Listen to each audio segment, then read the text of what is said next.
So thank you everyone for joining, and special thanks to Martin and Wouter for making this workshop for us. So whenever you're ready, the stage is yours. Yeah. So I will very small intro also to link the vocabulary a bit to PLIADES and what we might get out of this webinar, and also to see what the sort of the outcome in the future would be. So what we already also discussed in previous meetings is that the vocabulary hub might be a very nice way to sort of collect all the different vocabularies and message models in the different work packages and tasks and all the different domains that we're working in. So basically the idea would be to sort of combine that in sort of one environment, so that where you have one sort of single point of truth for the different vocabularies, so that you can easily manage those, but also in the future, if there are changes, for instance, to models, to basically manage that process to actually come up with, for instance, new versions, also with an sort of forward-looking idea to what happens during the project, but also after the project. So right now we are, of course, in different use cases which are quite stuck together with a few parties. But if you want to sort of scale up the ecosystem also after the project and have valorization in place, then having a tool like the vocabulary hub and especially the semantic treehouse that Wouter will be presenting might actually be a nice way of providing such a grounding for such valorization also after the project. So I think it's could be a very valuable tool, and also a question to everyone in the call to see, okay, is the vocabulary hub something that we can use in the use cases, and also see, okay, what can we do? And with that, I will hand over to Wouter to present Semantic Treehouse. Thank you, Maarten. There's a lot to say, I think. I will begin at the beginning. My intent, though, is to have a talk of a maximum 30 minutes so that we can have some interaction. So if you have any questions, you can interrupt me, that's fine. But you can also save them for the end, because I feel like we need to, we would benefit from alignment and some Q&A here. Okay. With that, I would like to start the presentation. Let's see what the most convenient way is. We can try via Teams.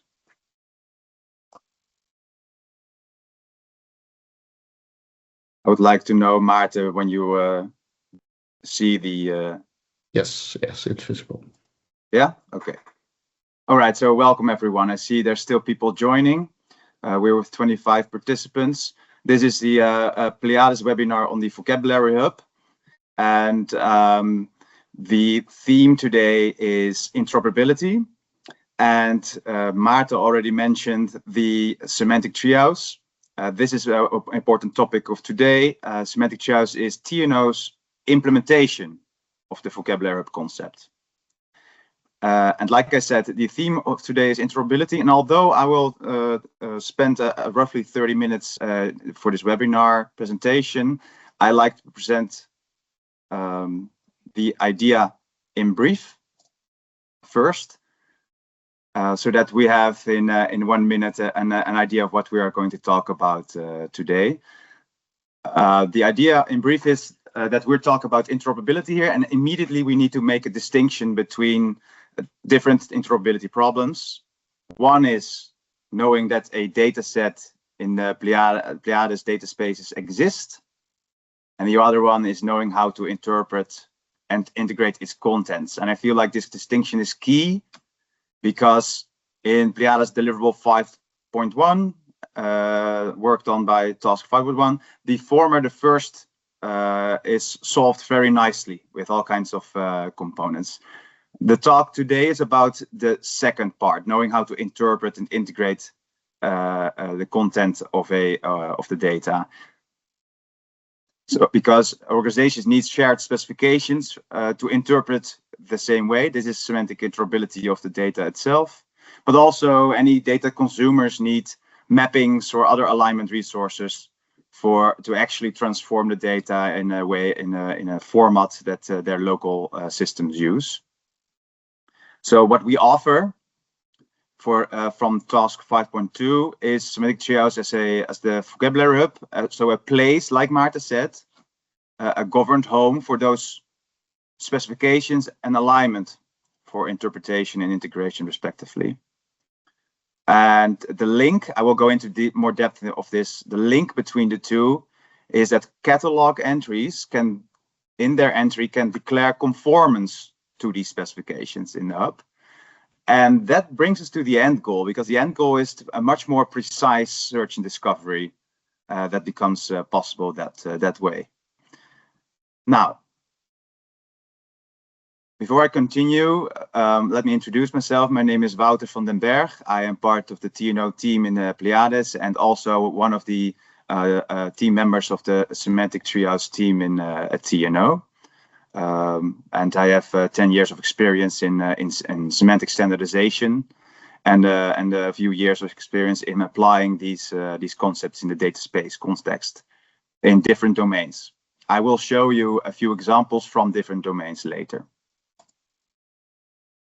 This is the agenda for today. As you can see, there's actually a few parts, and I take quite some time to align on our way of talking on our perspectives on interoperability. I already started in the previous slide, but I really want to make sure that we are aligned on the concepts about interoperability here before I introduce Semantic Treehouse as a vocabulary hub, and then we can move on to the discussion of how best to offer help in the project as a whole with this tool or this component. So I'll start with PLIADES architecture context to make sure we know where we are in that landscape, and then talk a little bit about how these different interoperability problems align, what kind of interaction flow we can envision, and then how Semantic Treehouse enables that flow.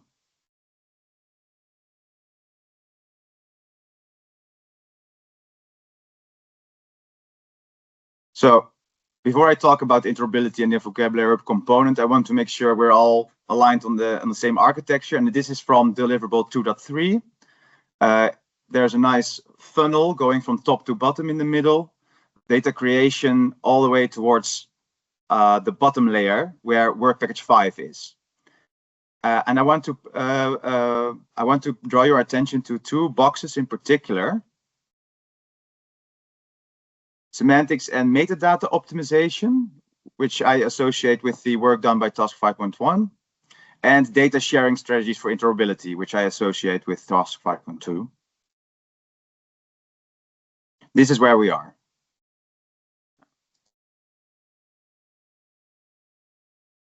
And these two components in the architecture solve different interoperability problems, and they are easy to confuse in my experience. So deliverable 5.1 did good work on the left side. The DCAT-based metadata catalog tells you that a dataset exists and gives you enough information to decide whether it might be relevant as a data consumer, but it doesn't tell you how to exactly read your data or the data. For that, you need shared specifications, data models, schemas, vocabularies. Now, the reason they are easy to confuse is that DCAT is also a vocabulary, and you can also make schemas for DCAT extensions. So the tools and the technologies sometimes are the same, but as you can see, the goal, discoverability versus interpretation, is different. And the goal of this webinar is to talk about how we can facilitate the second to the right, understanding. Actually, I might say there are actually three interoperability problems, because if you find the data and understand the structure, you still need to transform it to your local data model. So ideally, the goal is to facilitate both interpretation and also the integration step, which is even harder to solve at scale. But now you can see what we try to bring with the vocabulary hub here.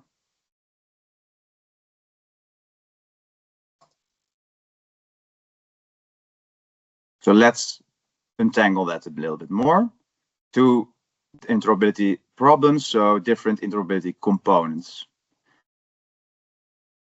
As I said, a lot of work is done already by in deliverable 5.1. That's very precious. A dataset catalog entry can be made, and things that are in there might be like a title about the dataset, the publisher, theme, keywords, the usual DCAT things, some distribution, but also the conforms to field. And I want to pay or point special attention to that field, conforms to, because this is the bridge between the two interoperability components. We have a dataset catalog entry. We talk about the dataset metadata, and conforms to is part of that metadata. And usually this metadata or this conforms to entry declares which specification its data conforms to. And usually this is a free text, but if it points to a specification managed in the vocabulary hub, it becomes machine actionable. So one can follow the link and inspect the profile specification, compare it against what you need as a data consumer, and also maybe determine compatibility automatically. So this goes beyond the keyword matching that's enabled by catalogs. It's a more structural semantic discovery. So what that looks like, this is, by the way, inspired by recent proposals, among others, created by the people at Ghent, at the Semantics in Data Spaces workshop at ESWC this year. So I put a reference for clarity in the bottom. This is a nice way to show what the profile catalog will contain, right? So DCAT conforms to now points to a full dataset profile, so that means which specification does this data set follow, which vocabulary does it use for the content, but also which shackles shapes to validate it, or example data even. And alongside these profiles, the hub can host alignment artifacts, so mappings, also governed quality annotated mappings for one profile to another. This means that the data consumer doesn't just find data, but they also find any transformation pipelines to integrate it. And I think this is particularly relevant to the PLIADES context, because PLIADES use cases span healthcare, industry, mobility, Green Deal. So I've read about the rehabilitation robots datasets in use case 2, and clinical prediction models in use case 3. And both might contain patient data, but most probably are structured completely differently. So alignment artifacts in this vocabulary hub would let them bridge, them being the consumers, bridge that gap. And if we build a catalog of alignments, then we don't need to build mappings from scratch each time. So there is a building up of interoperability in the data space and among data spaces this way. So I hope this makes clear the link between the catalog and the vocabulary hub.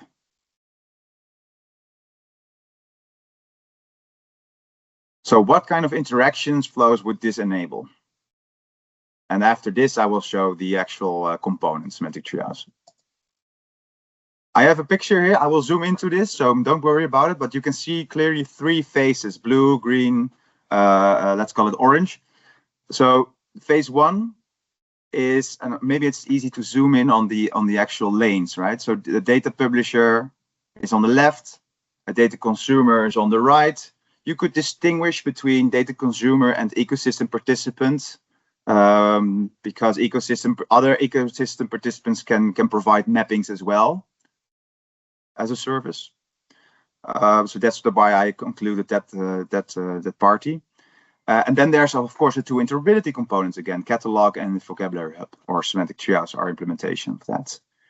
So phase 1 is about data publisher publishing their dataset profile in the vocabulary hub, and also, of course, the dataset catalog entry. And then phase 2 is an optional phase in green where any alignment artifacts between profiles are added to the vocabulary hub. Right. Again, I will zoom into these phases later, but as an overview, phase 3 is then the actual search and discovery that's enabled by combining the vocabulary hub and the catalog.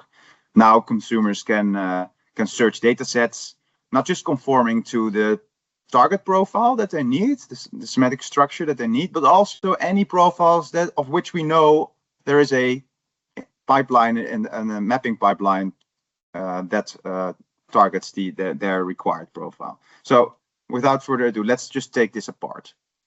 Phase 1. What's new here is the upper arrow. We have, of course, with task 5.1 and deliverable 5.1, we have this arrow where the data publisher registers data sets at the catalog. And I've seen a UI in deliverable 5.1, and this is great work. The addition here is the arrow above it. The data publisher publishes their data set profile with vocabularies, examples in the vocabulary hub. And then that means a URL is created or a URI, and that can be added to the second step in the catalog, right? So that's why we say the conforms to field is filled with that profile. So this optional second phase, you can see the participation moves away from the publisher, and any ecosystem participant can retrieve these profiles, these semantic data models from the vocabulary hub, and make new alignments between patient data from use case 2 to use case 3, for example, and publish those alignments in the vocabulary hub. So now suddenly you don't have profiles P and Q, different structures of patient data, for example, but there's also knowledge about how do you transform data that was provided in profile P to Q, which means that if you need data in the form of profile Q, now suddenly other data that's structured differently is feasible. Again, ecosystem participants is an umbrella term. Data consumers can be part of that. Other service providers can be part of that. It is a broad group.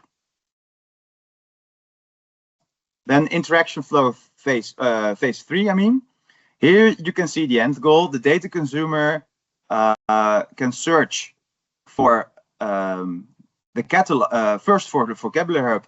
Are there any alignments to? So let's step back. I need patient interaction data.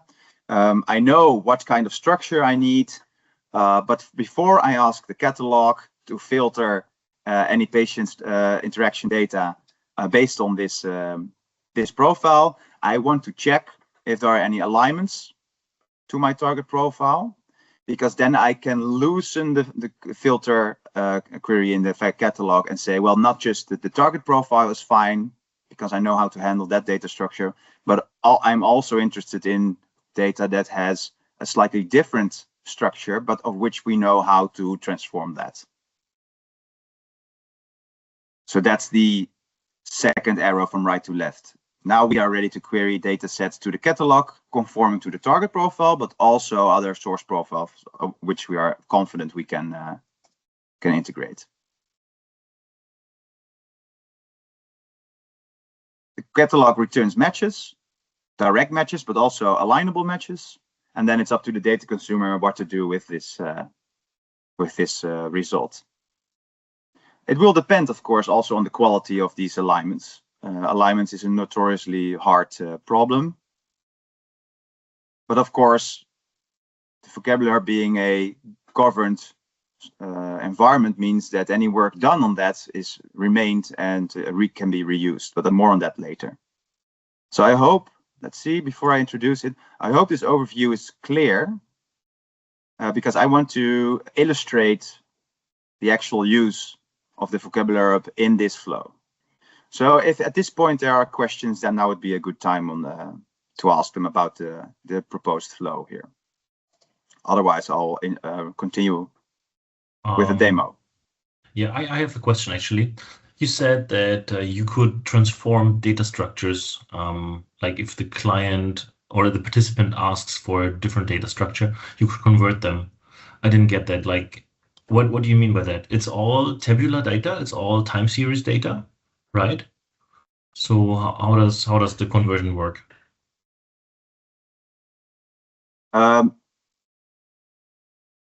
Let's say we talk about measurement data, right? Tabular Yes. measurement data. That Yes. that might be an easier example to talk about.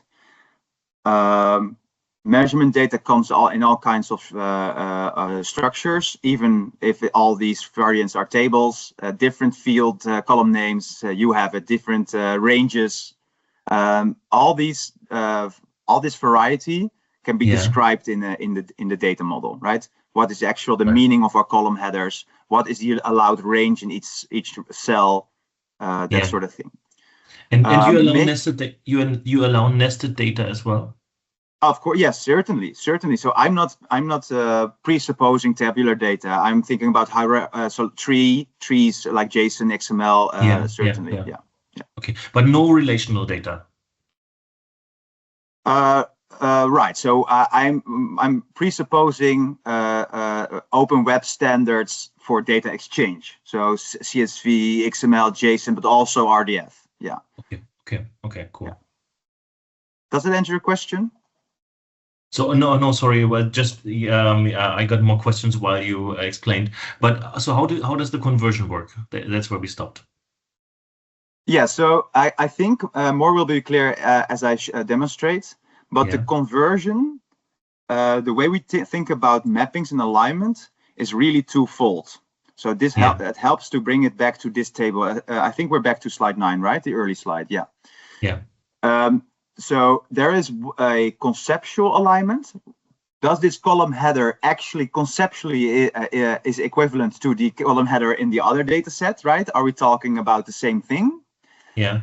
Maybe a robotic, I think use case 2 is about human-robot interactions. So maybe these measurements are also about the angle of a robot arm, right? Yeah. Then you might see, this data set has joint angle 3 in the column header, and another one has also something about angles. So that might be conceptually the same. Now I can interpret, but then you're just halfway, because maybe the former is defining their data in degrees against a certain baseline, while the latter has some radians units or other units, right? So conceptually there's the same, but for actual interoperability, you're not there yet. You need to transform the data measures. Yes. What I will show you is mostly about the former, so the understanding data. That's where the alignments start, right? Conceptually, where are the alignments? Yes.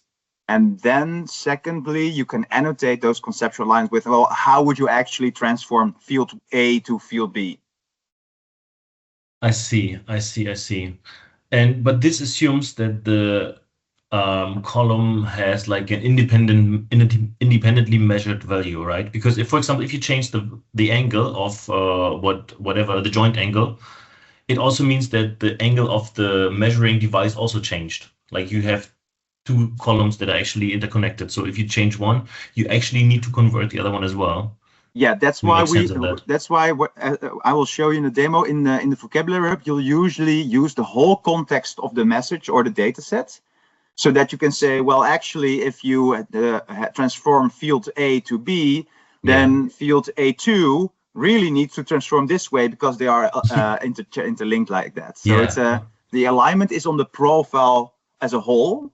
Yeah. And you'll make field annotations as part of that whole alignment, if I can make myself clear like that, hopefully. Yes, perfect, nice. But you will see in a demonstration, I think, in a moment. Thank you. Thank you for this detailed question. I also have a question here.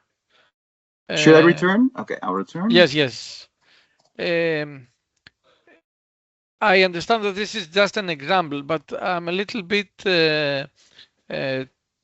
concerned about the level of detail and granularity we want to address with this vocabulary understanding data approach. If we go to the level of joint angles of a robot, it makes no sense unless you have the same robot. So well, it looks like you get in a lot of trouble to align things that rarely will occur. Yes. Well, you bring me to one of my questions I saved for the end, which is tell me more about the actual exchange use cases in the PLIADES, because I had to guess one. I'm not familiar enough with those. So I apologize if this example doesn't make sense. No, it's not that it doesn't make sense. It's the target we want with respect to your methods. If your methods can address this kind of targets, or it's all manual. Manually, someone that updates that wants to put a data set will construct the profile, will construct the alignment, everything is going to be manual. Well, a lot of these require expertise. So the process is sometimes manual and indeed can be cumbersome. But the vocabulary has been in the Semantic Treehouse vocabulary has been in development for a while now. So more and more we have automated assistance in these steps. I think a lot will be clearer also about the scope if I move on with the demo, and afterwards. Yes, of course we can see the demo. Okay, thanks. So we've talked about the vocabulary hub as an architectural component in the data spaces, more generalized, and I'm here to offer and introduce Semantic Treehouse as an implementation of that. So a few details about Semantic Treehouse. It's developed by TNO, I think for almost 10 years now. As a way to facilitate open standardization processes in supply chains and sectors.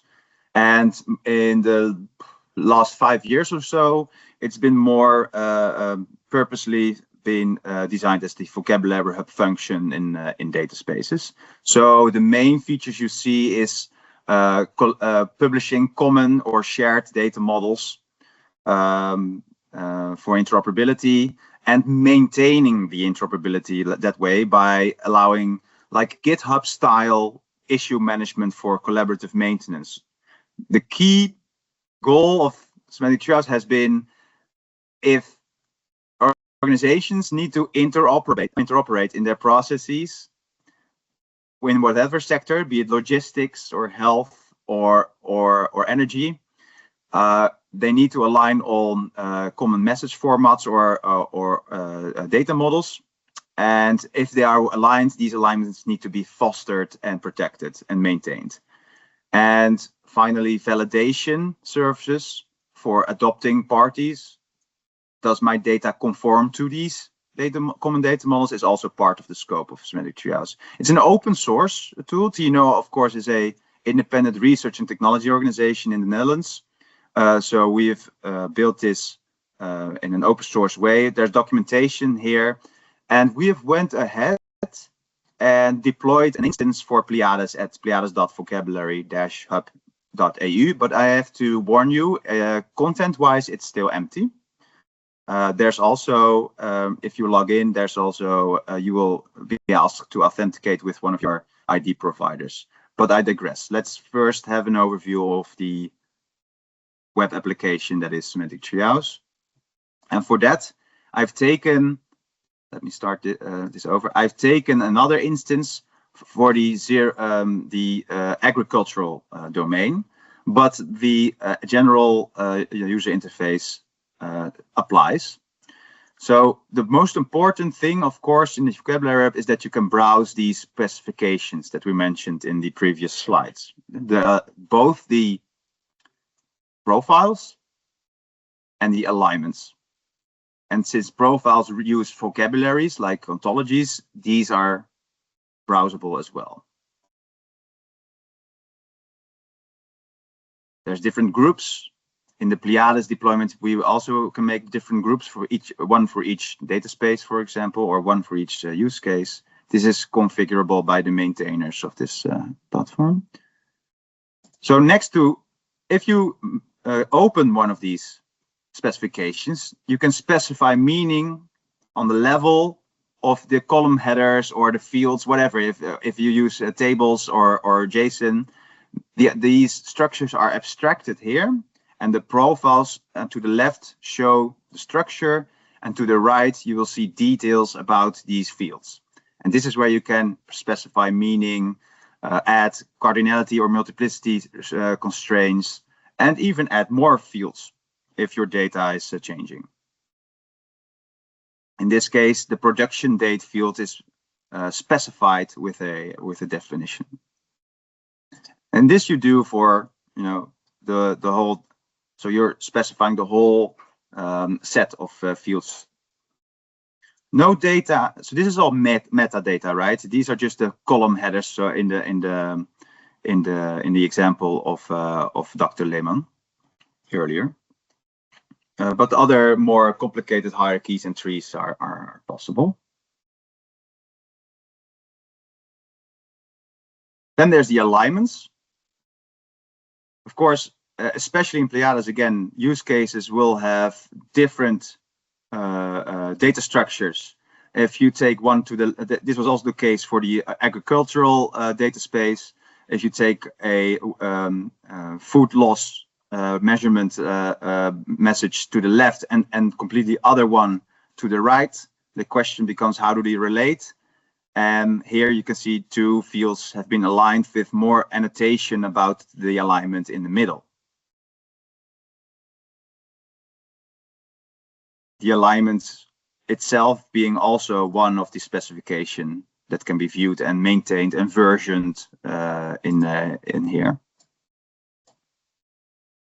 Finally, the collaborative maintenance is gets its form as issue creation. I mentioned it earlier, like GitHub style issue management, issue tracking, but the a very large, considerable benefit is that the issues can be made directly in the context of the field that it concerns. So for instance, if there is a question about the meaning of production date, or maybe even a request to change something, any issues can be made at that level, and discussion can happen and is stored with a link to the context of what data field in which profile does this discussion concern.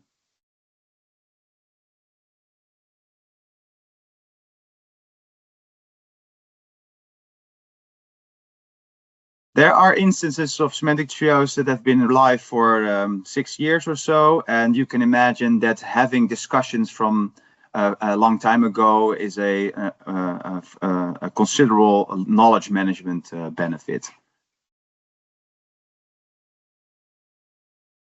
So this is an overview. I want to return to the, before I start the demo, I want to return this to what I'm going to demonstrate using this interaction flow, right? We talked about publishing your profile as a data publisher, making alignments, either as data publisher or someone else.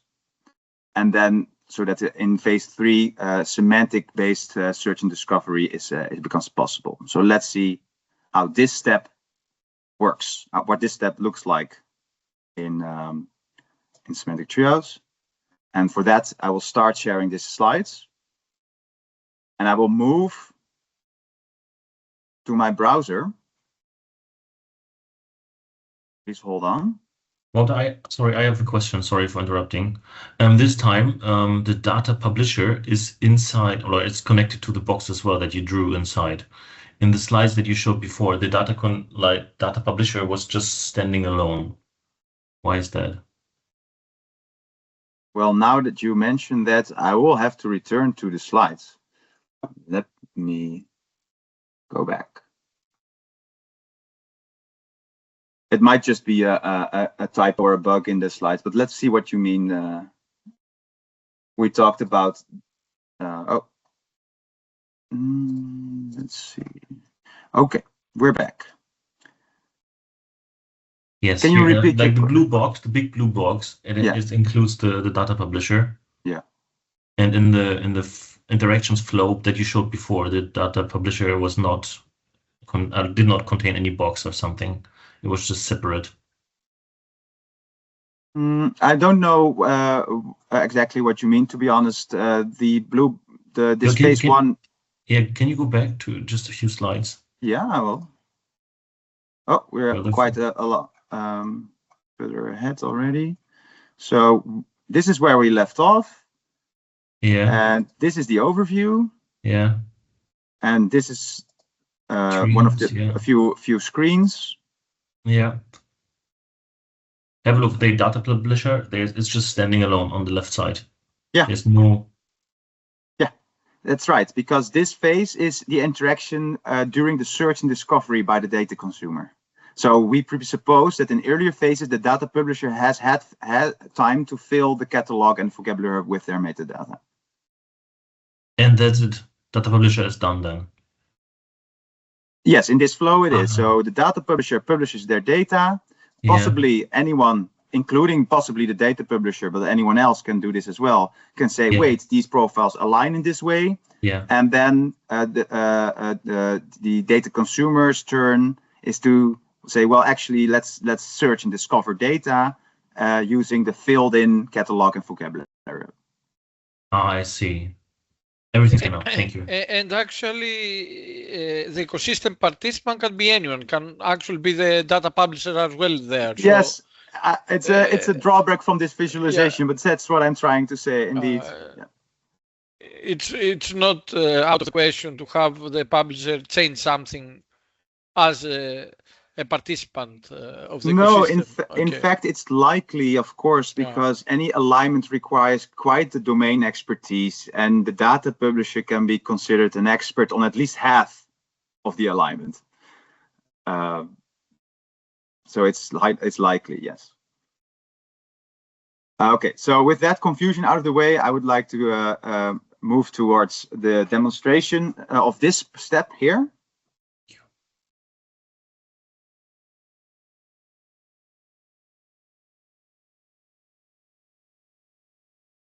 Apologize for this delay. There's quite some. So there we go. So this is the PLIADES environment. As you can see, the structure has been set up, but as I will discuss later, the content, it's an empty environment. So that's why we offer this environment, but we need your help for the specifications in these 6 use cases. So that's why I will illustrate using other data space, the energy data space, in the Hatch IoT project. Before going to that, just to get the big picture, this environment will correspond to all PLIADES use cases with all different data spaces that will have a common environment, or we can group different environments to different use cases and data spaces. What is the idea there? I would think about this as a shared environment for the data spaces. Okay, and great. I also think the deliverable 2.3, one of the other architecture pictures imply that. It makes sense. However, it also can make sense that for use cases that will not display interoperability with other data spaces, we might not need this common environment. But yes, it's safer if we have everything, at least in principle, connected through that environment, if we wish to. And then, according to the scenarios of the use cases, limited to some data spaces only to use it for interoperability. I see. Okay. Yes, it's completely optional, of course. And while Semantic Treehouse is built with open standards in mind, so anything that goes in, we presuppose open standards, right? With importing, like we presuppose JSON, XML, RDF, but also anything that you take out, we export as open standards so that it's free to use, right? It's easy to use. No data gets stuck here. That being said, of course, if two use cases use the same environment, it becomes easier to align the two profiles, and I'll show you how. Yeah, okay. I moved to a different environment, energy.vocabularyhub.eu. Different data space projects make use of this. This is deployed by TNO as well. And if I go to the specification page, you see something that's very good to use for this demonstration purpose. Because what do we see here? We see actually two things. We see the Hedge IoT, which is the other project, so not PLIADES, but Hedge IoT. They defined a common data models, and they said, we need to use the SAREF ontology standard for our measurements. So we put actually a supposed or proposed standard ontology here. But there was the use case, we called them in Hedge IoT, we called them not use case, but pilot. They said, well, actually, let me create a profile of our measurement data first, because we already had data before you mentioned the SAREF standards. But we are willing then in step 2 to make the mapping to that SAREF standard. But the flow I was promised to show you first was, I am a data publisher. Let's say I am pilot 3 data publisher, and I am publishing this profile here. I will say, well, I will make a new, we call this message model, but it's just a synonym for profile. And I don't have the time to go through this whole phase, but if you click here, you will say, well, what do we want to call it? Which project, or is it part of? And do you want to, do you have any example, or do you already have a JSON schema so that we can show that and base the profile on that? Because you can, usually you already have like an API or a certain data set profile, right? So we did all that, and the result is when you create the profile, the result looks something like this. So this measurement data was quite simple.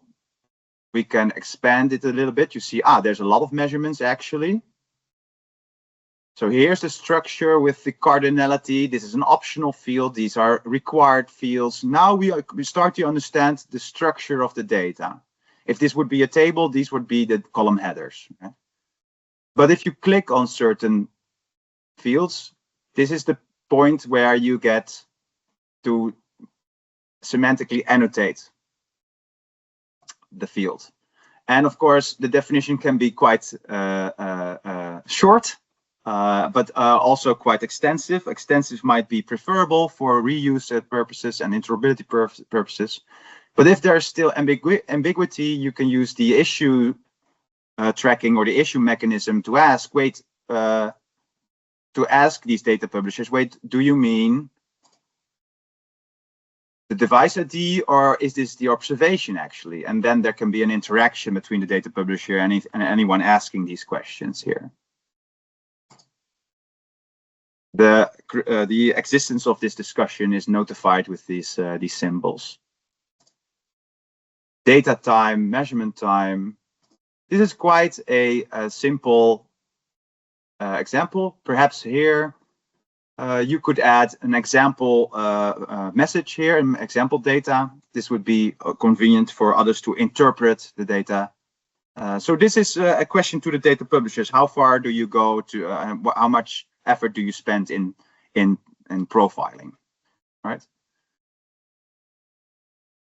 That's step. The phase 1 publishing, the data publisher goes to the vocabulary hub and publishes their profile. This is an example.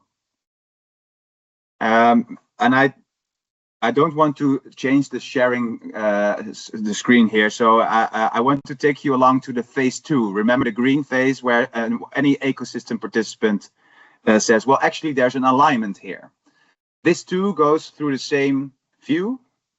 And instead of a message model, you create an alignment or a mapping, a one-directional alignment between two specifications. And here already you see this has been done.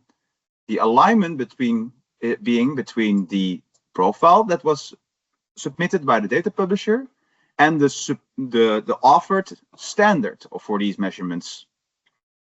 So this is the source and this is the target of the mapping, as you can see here.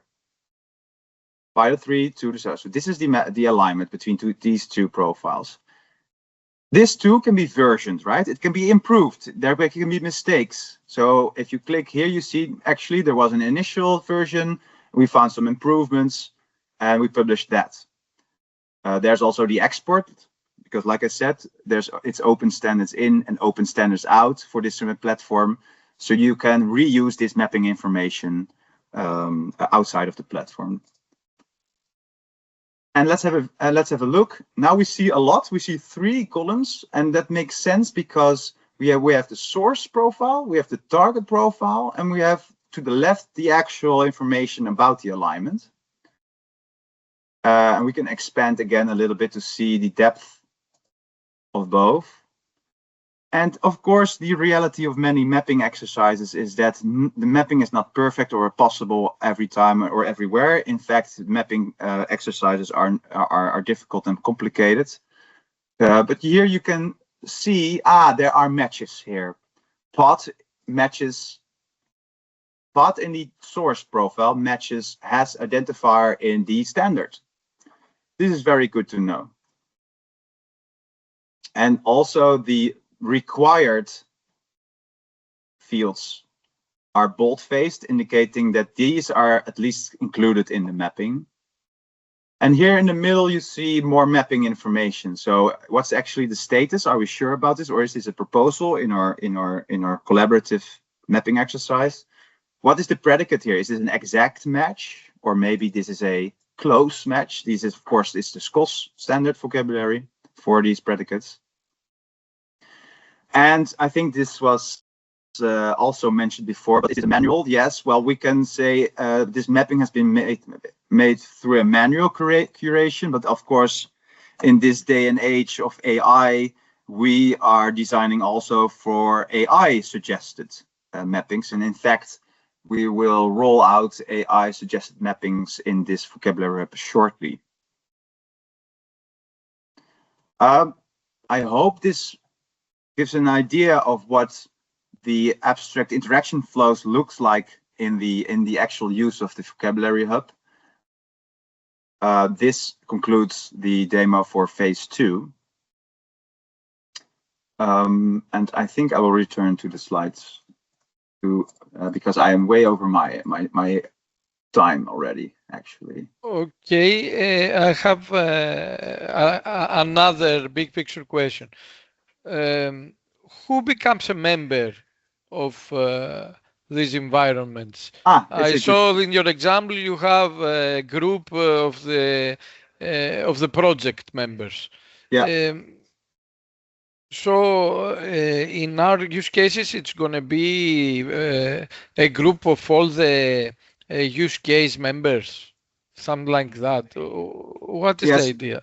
We can configure it in the way we need. There's 2 things we can decide. One is to what extent do we want these groups and these specifications to be open to the public, so without any access control, or do we want to put some access control restraints?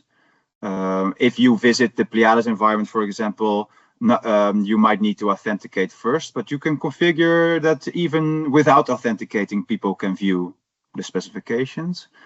But we also have role-based access control. So we can assign people to groups and assign specifications to groups. And then the specifications being only visible to those group members. For example, we could make a use case 1 group, and so that any draft specifications is only visible within members of that group. And who is moderating all this? And is the data space having any control over that? The moderator is also a role we can assign, usually Tino being the host of this environment. We usually start as the moderator or the administrators, but we can hand over that role to others in the project. I think this is an open question, maybe as a work package 5 question with, in this case. In general, the question of who moderates the vocabulary in a data space is something that the something for maybe the dataspace authority or delegated to a third party. Okay, and if I understand correctly, you access all these mapping and information profiles through some web APIs? Yeah. Okay. Yes. So there will be actually there's of course in this whole. Let me go here, or actually here. Of course, the search and discovery interaction flow that we envision to is between machines usually, or at least partly. So there will be also external endpoints to not just to view these specifications in the GUI, but also to get this catalog export to the right, an endpoint. Yeah, that's what I imagined. Yeah, okay. Yeah, although we have to refine. So Semantic Treehouse is in continuous development. We have to refine this right part. It's in scope for the next couple of months. Okay, thanks. So now that I'm back in these presenting the slides, I want to repeat that I showed you this step, but the second one with the mapping was actually this phase. I hope that I make that clear. I need, seeing that we have 5 minutes, I really need to go to a conclusion. So there's a couple of next steps that I can propose if we as a consortium think this is useful. We can populate the PLIADES instance with first specifications. I did notice in deliverable 7.3 that in particular use case 2 what seemed to be aligned to the task 5.2 activities. So maybe that would be a starting point. Also, I mentioned the integration with the D5.1 catalog via the dataset conforms to field. And it's interesting, I am not aware of any standard ontologies that in PLIADES are supposed to be adopted. Maybe for measurements, we could do much worse than taking Saref as a point. I propose to consider use case 4 as well, which is the more mature use case that we will implement first. Yeah. And this is also planned in the proposal. Yeah. That will be the first one, and it has matched ontologies from automotive industry, from traffic, from all this kind of ontologies that are overlapping, and they have some alignment issues we are looking into. So perhaps a good candidate to go with use case 4. We can contact you and give you more details and help you with this first instance with the specifications. Yes, and of course we are part of task 5.2. So maybe in the spirit of coordination, we would need to involve work package 5 lead and task 5.2 lead here. Yeah. There's another hand raised. Yes. I raised my hand. Can I ask a question? How do these transformations run in the end? Is it done? Is it assumed that someone obtains all the relevant information and creates a transforming pipeline or function himself, or is there something that can? It's a good question. So what I've shown you is the middle part of this overview. And we are working on extending the vocabulary hub to include the actual alignment artifacts needed to perform these pipelines. So it starts with conceptual alignment, which I've demonstrated. The vocabulary hub now provides that support, but transforming the data is now the actual transformation is not yet supported but is on the roadmap for this component. Okay, thank you. Speaking of roadmap and continuous development, I'd like to point out, especially because of the AI angle of the PLIADES project, that we expect to implement or actually integrate make Semantic shares basically available to AI agents via something called the MCP server or MC protocol. Which would mean that anything, the steps I've demonstrated would be possible with your coding agent or agent of choice. This is of course an exciting development for us, for the Semantic team, and we expect the first. If there's any interest on that, we can organize a follow-up to show you where we're headed with this. Summary. I have to show this the summary just for a few seconds because we don't have time, I think, to go through this. But please remember the distinction between the deliverable, the excellent work done in deliverable 5.1 and the proposed the proposal done here in the context of 5.2. Finally, this is the last slide, a call to action. A few things have been mentioned before. Use case 2, maybe also use case 4 or other use case partners we are more than happy to align to provide to receive any of your data structures. We can even assist you with creating a first profile in the vocabulary hub. But also there needs to be some work package 5 alignment, I think, about this after this webinar. And yes, to all partners, if there are any domain vocabulary standards that you are already using or that we are have set our sights on and I missed them, please let me know because they are candidates to import and govern in Semantic Treehouse and provide them to the use case partners. And with that, I think I'll give the floor back to the chair. Thank you very much, Wouter. It was a really nice presentation. Unfortunately, it's already 12:01. So I guess there are also more questions from people. I think it's a good idea to reach back to you and follow up any discussions and resolve any issues.